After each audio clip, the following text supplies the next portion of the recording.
Israeli বাহিনী ১৩ June ইরানে আকস্মিক ও একতরফা হামলা শুরু করলে জবাবে ইরান ব্যাপক ব্যালিস্টিক ক্ষেপণাস্ত্র হামলা চালায়, যার মধ্যে হাইপারসনিক ক্ষেপণাস্ত্র ছিল। এসব হামলা ইসরায়েল অধিকৃত অঞ্চলের গুরুত্বপূর্ণ পারমাণবিক, সামরিক ও শিল্প স্থাপনাকে লক্ষ্য করে চালানো হয়।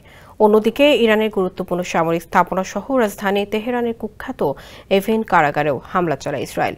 এই হামলায় নিহত হয়েছেন অনেকেই। নিহতদের মধ্যে বন্দীদের দেখতে আসা পরিবার এবং কাছাকাছি ভবনে বসবাসকারী ব্যক্তিরা রয়েছেন।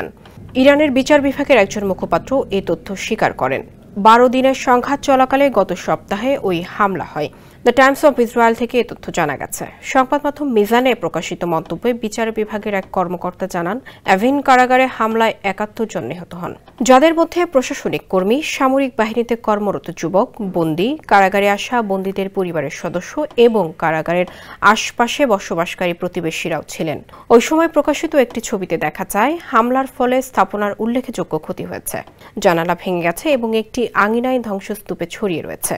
ইরানি কর্মকর্তা স্বীকার করেছেন, হামলায় একটি স্বাস্থ্য কেন্দ্র, দর্শনার্থীর হল এবং প্রসিকিউটরের অফিস ক্ষতিগ্রস্ত হয়েছে।